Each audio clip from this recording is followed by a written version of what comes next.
The 9/11 Commission Report. Chapter 6. From Threat to Threat. In Chapters 3 and 4, we described how the U.S. government adjusted its existing agencies and capacities to address the emerging threat from Osama bin Laden and his associates. After the August 1998 bombings of the American embassies in Kenya and Tanzania, President Bill Clinton and his chief aides explored ways of getting bin Laden expelled from Afghanistan, or possibly capturing or even killing him. Although disruption efforts around the world had achieved some successes, the core of bin Laden's organization remained intact. President Clinton was deeply concerned about bin Laden. He and his national security advisor, Samuel "Sandy" Berger, ensured they had a special daily pipeline of reports feeding them the latest updates on bin Laden's reported location. In public, President Clinton spoke repeatedly about the threat of terrorism, referring to terrorist training camps but saying little about bin Laden and nothing about al-Qaeda. He explained to us that this was deliberate, intended to avoid enhancing bin Laden's stature by giving him unnecessary publicity. His speeches focused especially on the danger of non-state actors and of chemical and biological weapons. As the millennium approached, the most publicized worries were not about terrorism, but about computer breakdowns, the Y2K scare. Some government officials were concerned that terrorists would take advantage of such breakdowns. 6.1. The Millennium Crisis. Quote, "Bodies will pile up in sacks." End quote. On November 30th, 1999, Jordanian intelligence intercepted a telephone call between Abu Zubaydah, a longtime ally of bin Laden, and Qadir Abu Hashar, a Palestinian extremist. Abu Zubaydah said, quote, "The time for training is over." End quote. Suspecting that this was a signal for Abu Hashar to commence a terrorist operation, Jordanian police arrested Abu Hashar and 15 others and informed Washington. One of the 16, Raed Hijazi, had been born in California to Palestinian parents. After spending his childhood in the Middle East, he had returned to Northern California, taken refuge in extremist Islamist beliefs, and then made his way to Abu Zubaydah's Kaldan camp in Afghanistan, where he learned the fundamentals of guerrilla warfare. He and his younger brother had been recruited by Abu Hashar into a loosely knit plot to attack Jewish and American targets in Jordan. After late 1996, when Abu Hashar was arrested and jailed, Hijazi moved back to the United States, worked as a cab driver in Boston, and sent money back to his fellow plotters. After Abu Hashar's release, Hijazi shuttled between Boston and Jordan, gathering money and supplies. With Abu Hashar, he recruited in Turkey and Syria as well as Jordan. With Abu Zubaydah's assistance, Abu Hashar sent these recruits to Afghanistan for training. In late 1998, Hijazi and Abu Hashar had settled on a plan. They would first attack 4 targets: the SAS Radisson Hotel in downtown Amman, the border crossings from Jordan into Israel, and 2 Christian holy sites, at a time when all these locations were likely to be thronged with American and other tourists. Next they would target a local airport and other religious and cultural sites. Hijazi and Abu Hashar cased the intended targets and sent reports to Abu Zubaydah, who approved their plan. Finally, back in Amman from Boston, Hijazi gradually accumulated bomb-making materials, including sulfuric acid and 5,200 pounds of nitric acid, which were then stored in an enormous sub-basement dug by the plotters over a period of 2 months underneath a rented house. In early 1999, Hijazi and Abu Hashar contacted Khalil Deek, an American citizen and an associate of Abu Zubaydah, who lived in Peshawar, Pakistan, and who, with Afghanistan-based extremists, had created an electronic version of a terrorist manual, the Encyclopedia of Jihad. They obtained a CD-ROM of this encyclopedia from Deek. In June, with help from Deek, Abu Hashar arranged with Abu Zubaydah for Hijazi and 3 others to go to Afghanistan for added training in handling explosives. In late November 1999, Hijazi reportedly swore before Abu Zubaydah the bayat to bin Laden, committing himself to do anything bin Laden ordered. He then departed for Jordan and was at a waypoint in Syria when Abu Zubaydah sent Abu Hashar the message that prompted Jordanian authorities to roll up the whole cell. After the arrests of Abu Hashar and 15 others, the Jordanians tracked Deek to Peshawar, persuaded Pakistan to extradite him, and added him to their catch. Searchers in Amman found the rented house and, among other things, 71 drums of acids, several forged Saudi passports, detonators, and Deek's encyclopedia. 6 of the accomplices were sentenced to death. In custody, Hijazi's younger brother said that the group's motto had been, quote, "The season is coming and bodies will pile up in sacks," end quote. On December 4th, as news came in about the discoveries in Jordan, National Security Council (NSC) counterterrorism coordinator Richard Clarke wrote Berger, quote, "If George's Tenet's story about a planned series of UBL attacks at the Millennium is true, we will need to make some decisions now," end quote. He told us he held several conversations with President Clinton during the crisis. He suggested threatening reprisals against the Taliban in Afghanistan in the event of any attacks on U.S. interests anywhere by bin Laden. He further proposed to Berger that a strike be made during the last week of 1999 against al-Qaeda camps in Afghanistan, a proposal not adopted. Warned by the CIA that the disrupted Jordanian plot was probably part of a larger series of attacks intended for the Millennium, some possibly involving chemical weapons, the Principals Committee met on the night of December 8th and decided to task Clarke's Counterterrorism Security Group, CSG, to develop plans to deter and disrupt al-Qaeda plots. Michael Sheehan, the State Department director of the CSG, communicated warnings to the Taliban that they would be held responsible for future al-Qaeda attacks. Quote, "Mike was not diplomatic," end quote, Clarke reported to Berger. With virtually no evidence of a Taliban response, a new approach was made to Pakistan. General Anthony Zinni, the commander of Central Command, CENTCOM, was designated as the President's special envoy and sent to ask General Musharraf to, quote, "take whatever action you deem necessary to resolve the bin Laden problem at the earliest possible time," end quote. But Zinni came back empty-handed. As Ambassador William Milam reported from Islamabad, Musharraf was, quote, "unwilling to take the political heat at home," end quote. The CIA worked hard with foreign security services to detain or at least keep an eye on suspected bin Laden associates. Tenet spoke to 20 of his foreign counterparts. Disruption and arrest operations were mounted against terrorists in 8 countries. In mid-December, President Clinton signed a Memorandum of Notification, MON, giving the CIA broader authority to use foreign proxies to detain bin Laden lieutenants without having to transfer them to U.S. custody. The authority was to capture, not kill, though lethal force might be used if necessary. Tenet would later send a message to all CIA personnel overseas saying, quote, "The threat could not be more real. Do whatever is necessary to disrupt UBL's plans. The American people are counting on you and me to take every appropriate step to protect them during this period," end quote. The State Department issued a worldwide threat advisory to its posts overseas. Then, on December 14th, an Algerian jihadist was caught bringing a load of explosives into the United States. Ressam's arrest. Ahmed Ressam, 23, had illegally immigrated to Canada in 1994. Using a falsified passport and a bogus story about persecution in Algeria, Ressam entered Montreal and claimed political asylum. For the next few years he supported himself with petty crime. Recruited by an alumnus of Abu Zubaydah's Kaldan camp, Ressam trained in Afghanistan in 1998, learning, among other things, how to place cyanide near the air intake of a building to achieve maximum lethality at minimum personal risk. Having joined other Algerians in planning a possible attack on a U.S. airport or consulate, Ressam left Afghanistan in early 1999, carrying precursor chemicals for explosives disguised in toiletry bottles, a notebook containing bomb assembly instructions, and $12,000. Back in Canada, he went about procuring weapons, chemicals, and false papers. In early summer 1999, having learned that not all of his colleagues could get the travel documents to enter Canada, Ressam decided to carry out the plan alone.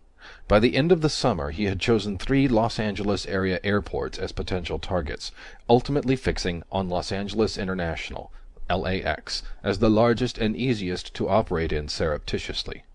He bought or stole chemicals and equipment for his bomb, obtaining advice from 3 Algerian friends, all of whom were wanted by authorities in France for their roles in past terrorist attacks there. Rassam also acquired new confederates. He promised to help a New York-based partner, Abelghani Maskini, get training in Afghanistan if Maskini would help him maneuver in the United States. In December 1999, Rassam began his final preparations. He called an Afghanistan-based facilitator to inquire into whether bin Laden wanted to take credit for the attack, but he did not get a reply. He spent a week in Vancouver preparing the explosive components with a close friend.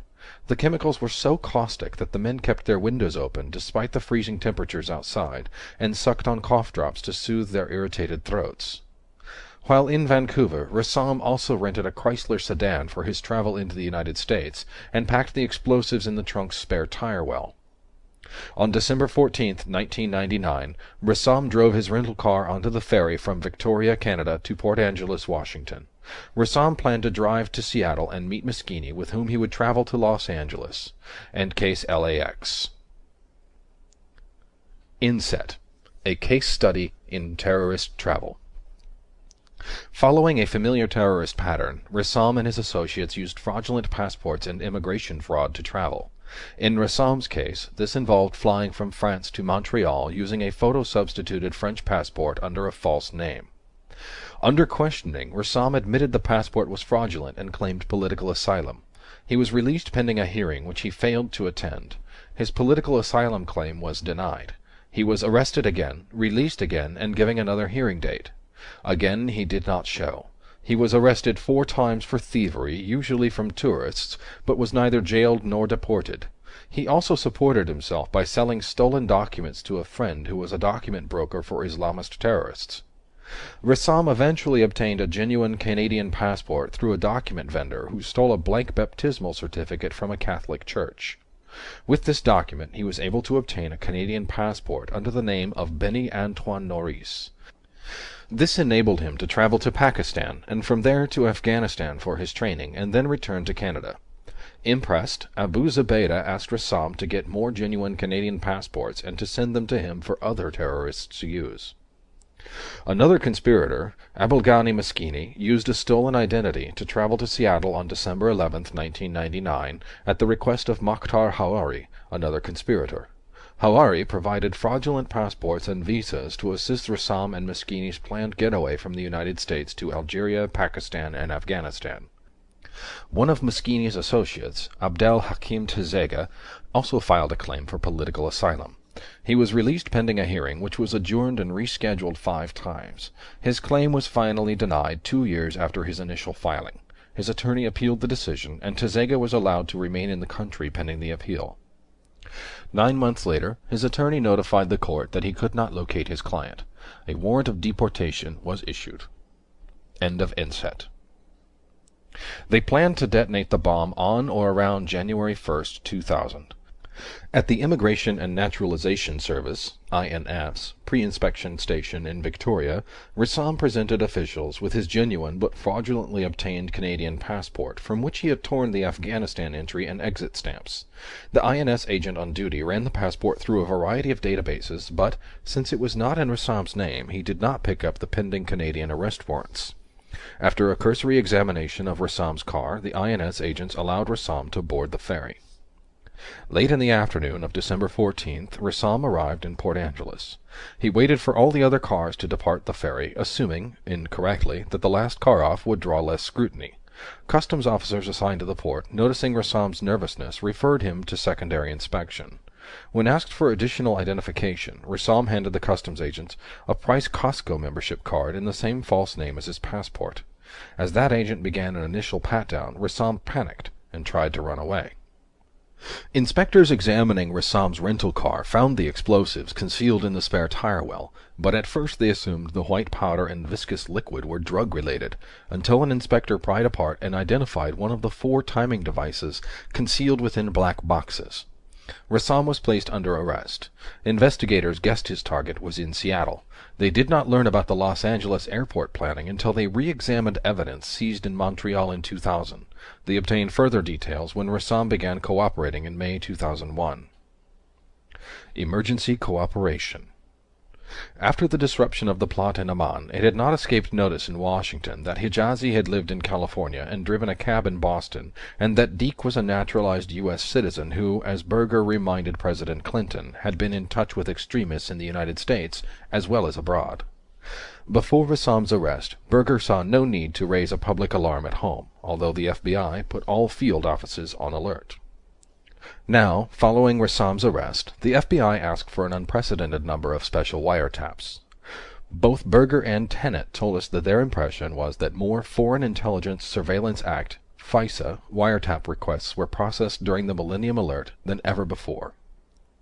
The next day, writing about Rassam's arrest and links to a cell in Montreal, Berger informed the President that the FBI would advise police in the United States to step up activities, but would still try to avoid undue public alarm by stressing that the government had no specific information about planned attacks.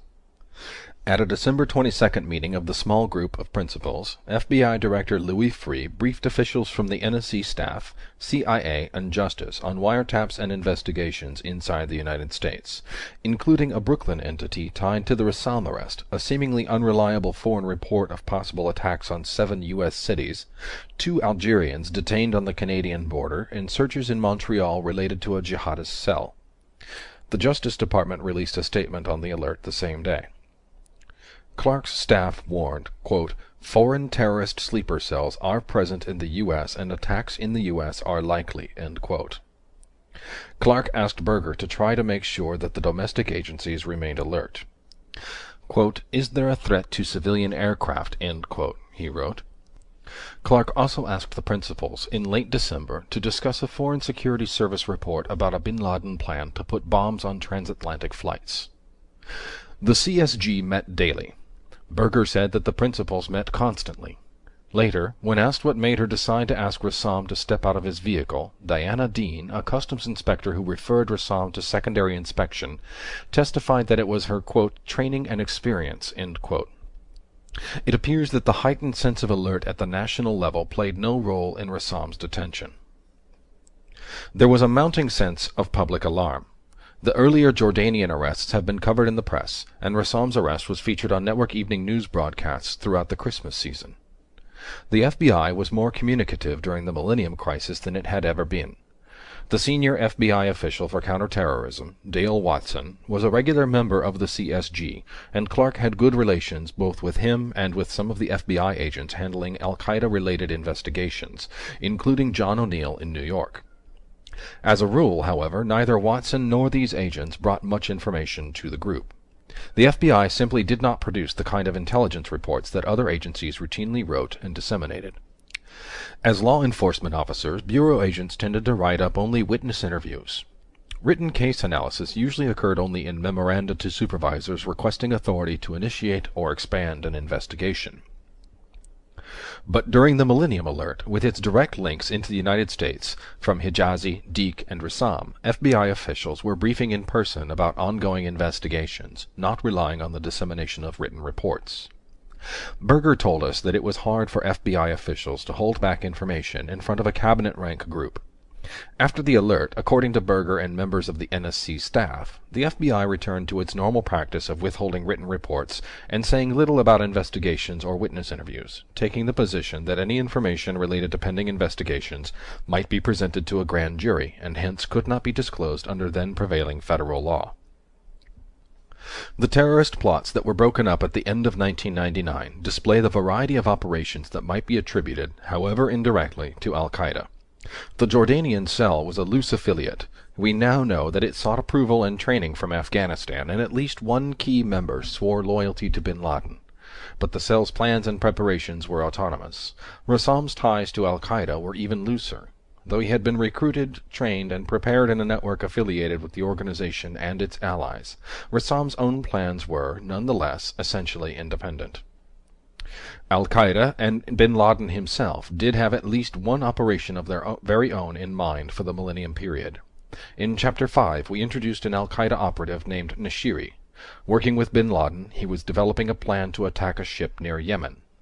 On January 3rd, an attempt was made to attack a U.S. warship in Aden, the USS The Sullivans. The attempt failed when the small boat, overloaded with explosives, sank. The operatives salvaged their equipment without the attempt becoming known, and they put off their plans for another day. Al-Qaeda's, quote, planes operation, end quote, was also coming along. In January 2000, the United States caught a glimpse of its preparations. A lost trail in Southeast Asia. In late 1999, the National Security Agency, NSA, analyzed communications associated with a suspected terrorist facility in the Middle East, indicating that several members of, quote, an operational cadre, end quote, were planning to travel to Kuala Lumpur in January 2000. Initially, only the first names of three were known: Nawaf, Salem, and Khalid. NSA analysts surmised correctly that Salem was Nawaf's younger brother. Seeing links not only with Al-Qaeda, but specifically with the 1998 embassy bombings, a CIA desk officer guessed that, quote, something more nefarious was afoot, end quote. In Chapter 5, we discussed the dispatch of two operatives to the United States for their part in the planes operation, Nawaf al-Hamzi and Khalid al-Midhar. Two more, Khaled and Abu Bara, went to Southeast Asia to case flights for the part of the operation that was supposed to unfold there. All made their way to Southeast Asia from Afghanistan and Pakistan, except for Midhar, who traveled from Yemen. Though Nawaf's trail was temporarily lost, the CIA soon identified Khalid as Khalid al-Midhar. He was located leaving Yemen and tracked until he arrived in Kuala Lumpur on January 5, 2000. Other Arabs, unidentified at the time, were watched as they gathered with him in the Malaysian capital. On January 8th, the surveillance teams reported that three of the Arabs had suddenly left Kuala Lumpur on a short flight to Bangkok. They identified one as Midhar. They later learned that one of his companions was named Al-Hazmi, though it was not yet known that he was Nawaf. The only identifier available for the third person was part of a name, Salaseh. In Bangkok, CIA officers received the information too late to track the three men as they came in, and the travelers disappeared into the streets of Bangkok. The Counter-Terrorist Center, CTC, had briefed the CIA leadership on the gathering in Kuala Lumpur, and the information had been passed on to Berger and the NSC staff and to Director Free and others at the FBI, though the FBI noted that the CIA had the lead and would let the FBI know if a domestic angle arose. The head of the bin Laden unit kept providing updates, unaware at first even that the Arabs had left Kuala Lumpur, let alone that their trail had been lost in Bangkok. When this bad news arrived, the names were put on a Thai watch list so that Thai authorities could inform the United States if any of them departed from Thailand. Several weeks later, CIA officers in Kuala Lumpur prodded colleagues in Bangkok for additional information regarding the three travelers. In early March 2000, Bangkok reported that Nawaf al-Hazmi, now identified for the first time with his full name, had departed on January 15th on a United Airlines flight to Los Angeles. As for Khalid al-Midhar, there was no report of his departure, even though he had accompanied Hazmi on the United flight to Los Angeles. No one outside of the Counter-Terrorist Center was told any of this. The CIA did not try to register Midhar or Hazmi with the State Department's tip-off watch list, either in January, when word arrived of Midhar's visa, or in March, when word came that Hazmi, too, had had a U.S. visa and a ticket to Los Angeles. None of this information about Midhar's U.S. visa or Hazmi's travel to the United States went to the FBI, and nothing more was done to track any of the three until January 2001, when the investigation of another bombing, that of the USS Cole, reignited interest in Khalid. We will return to that story in Chapter 8. Reported location. In public, President Clinton spoke repeatedly about the threat of terrorism, referring to terrorist training camps but saying little about bin Laden and nothing about Al-Qaeda. He explained to us that this was deliberate, intended to avoid enhancing bin Laden's stature by giving him unnecessary publicity. His speeches focused especially on the danger of non-state actors and of chemical and biological weapons. As the millennium approached, the most publicized worries were not about terrorism, but about computer breakdowns, the Y2K scare. Some government officials were concerned that terrorists would take advantage of such breakdowns. 6.1. The Millennium Crisis. Quote, "Bodies will pile up in sacks." End quote. On November 30th, 1999, Jordanian intelligence intercepted a telephone call. The 9/11 Commission Report. Chapter 6. From Threat to Threat. In Chapters 3 and 4, we described how the U.S. government adjusted its existing agencies and capacities to address the emerging threat from Osama bin Laden and his associates. After the August 1998 bombings of the American embassies in Kenya and Tanzania, President Bill Clinton and his chief aides explored ways of getting bin Laden expelled from Afghanistan, or possibly capturing or even killing him. Although disruption efforts around the world had achieved some successes, the core of bin Laden's organization remained intact.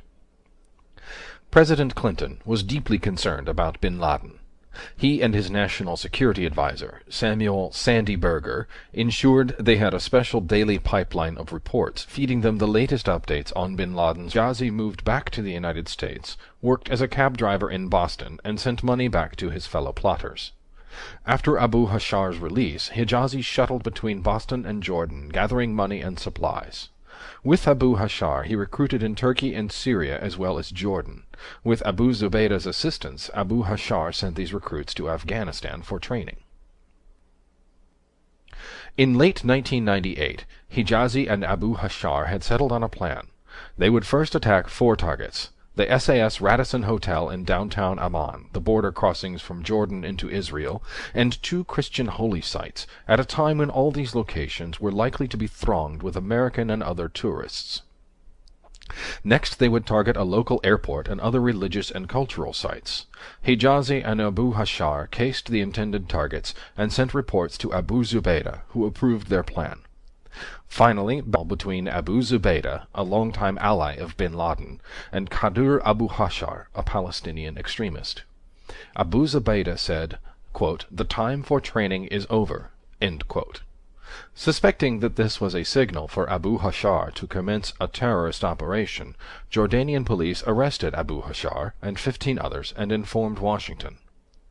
One of the 16, Raed Hijazi, had been born in California to Palestinian parents. After spending his childhood in the Middle East, he had returned to Northern California, taken refuge in extremist Islamist beliefs, and then made his way to Abu Zubaydah's Kaldan camp in Afghanistan, where he learned the fundamentals of guerrilla warfare. He and his younger brother had been recruited by Abu Hashar into a loosely knit plot to attack Jewish and American targets in Jordan. After late 1996, when Abu Hashar was arrested and jailed, back in Amman from Boston, Hijazi gradually accumulated bomb-making materials, including sulfuric acid and 5,200 pounds of nitric acid, which were then stored in an enormous sub-basement dug by the plotters over a period of 2 months underneath a rented house. In early 1999, Hijazi and Abu Hashar contacted Khalil Deek, an American citizen and an associate of Abu Zubaydah, who lived in Peshawar, Pakistan, and who, with Afghanistan-based extremists, had created an electronic version of a terrorist manual, the Encyclopedia of Jihad. They obtained a CD-ROM of this encyclopedia from Deek. In June, with help from Deek, Abu Hashar arranged with Abu Zubaydah for Hijazi and 3 others to go to Afghanistan for added training in handling explosives. In late November 1999, Hijazi reportedly swore before Abu Zubaydah the bayat to bin Laden.